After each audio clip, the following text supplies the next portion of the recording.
युधिष्ठिर ने श्री कृष्ण से पूछा, भगवान, माघ मास के कृष्ण पक्ष में कौन सी एकादशी होती है?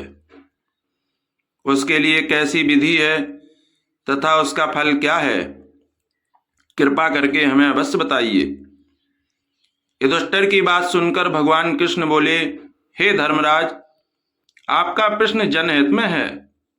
आपके प्रश्न में लोक कल्याण की भावना छिपी है, इसलिए आपके प्रश्न का उत्तर मैं एक कथा के माध्यम से दूंगा।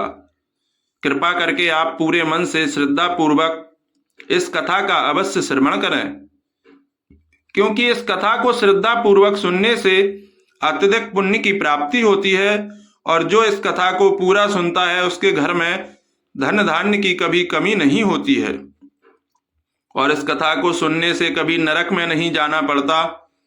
इसलिए सभी लोग इस वीडियो को पूरा अवश्य देखें और हो सके तो बीच में छोड़कर ना जाएं।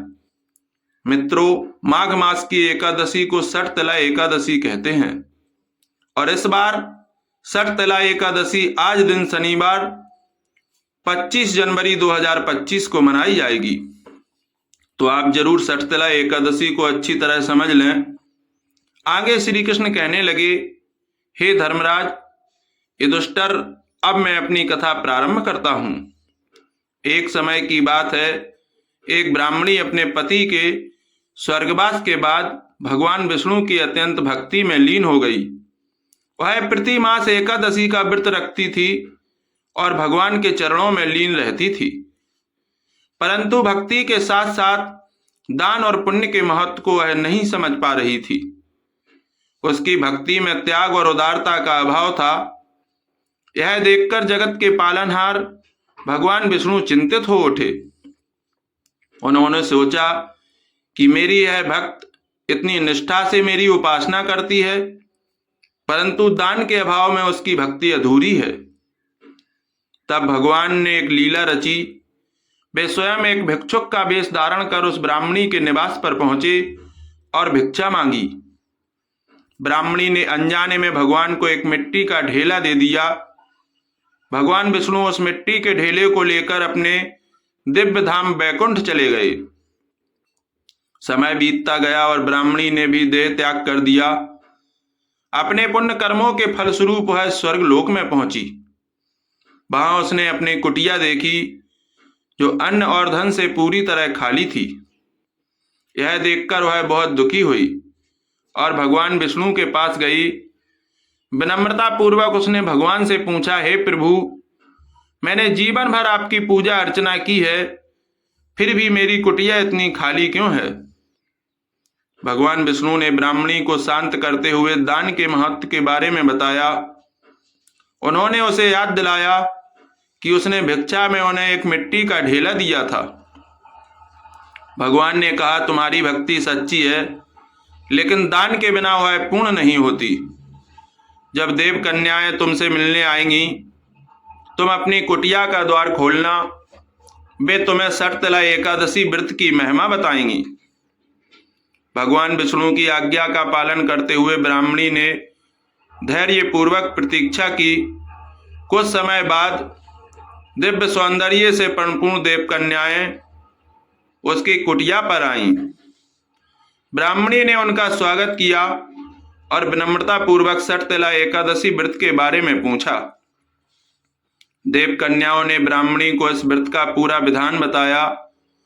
उन्होंने बताया कि षटतिला एकादशी को व्रत करने से सभी पापों का नाश होता है और भगवान विष्णु की कृपा प्राप्त होती है। उन्होंने ब्राह्मणी को षटतिला एकादशी व्रत करने की विधि भी बताई और कहा कि इस व्रत को विधि विधान से करने से सभी मनोकामनाएं पूर्ण होती हैं। देव कन्याओं के उपदेश सुनकर ब्राह्मणी बहुत प्रसन्न हुई। उसने देव कन्याओं के बताए अनुसार षटतिला एकादशी का व्रत किया। व्रत के प्रभाव से उसकी कुटिया अन्न और धन से भर गई। ब्राह्मणी को भगवान विष्णु की कृपा प्राप्त हुई और वह सुख समृद्धि से युक्त जीवन जीने लगी। ब्राह्मणी ने माघ मास की कृष्ण पक्ष की एकादशी तिथि पर षटतिला एकादशी का व्रत अत्यंत श्रद्धा और विधि विधान से किया। उसने पूरे दिन उपवास रखा, तिल के तेल का दीपक जलाया और भगवान विष्णु की पूजा की। व्रत के दौरान उसने अपने मन में किसी भी प्रकार का लोभ या द्वेष नहीं रखा। व्रत के प्रभाव से उसकी कुटिया अन्न और धन और वैभव से भर गई। उसे अपनी भूल का एहसास हुआ।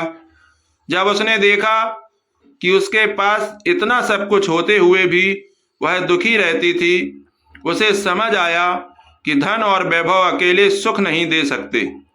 सच्चा सुख तो दान करने और दूसरों की सेवा करने में ही है। इस घटना ने उसे दान के महत्व का ज्ञान कराया। उसने अपना सारा धन गरीबों और जरूरतमंदों में बांट दिया। इस दान से उसे असीम शांति और संतुष्टि मिली। यह कथा हमें बताती है कि शटतला एकादशी का व्रत मात्र भक्ति का ही नहीं अपितु दान पुण्य का भी प्रतीक है। तिल का दान करने से न केवल भौतिक सुखों की प्राप्ति होती है, बल्कि मोक्ष का मार्ग भी प्रशस्त होता है। यह व्रत हमें त्याग और उदारता और निस्वार्थ सेवा का पाठ पढ़ाता है।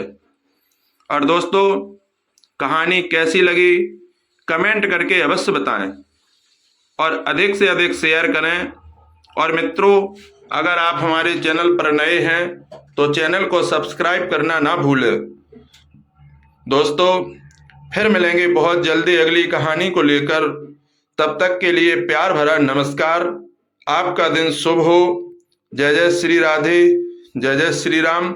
मित्रों, एक बात आपसे निवेदन करना चाहते हैं कि हमारी कहानी का जो चैनल है, कृपया इसको सब्सक्राइब अवश्य करें।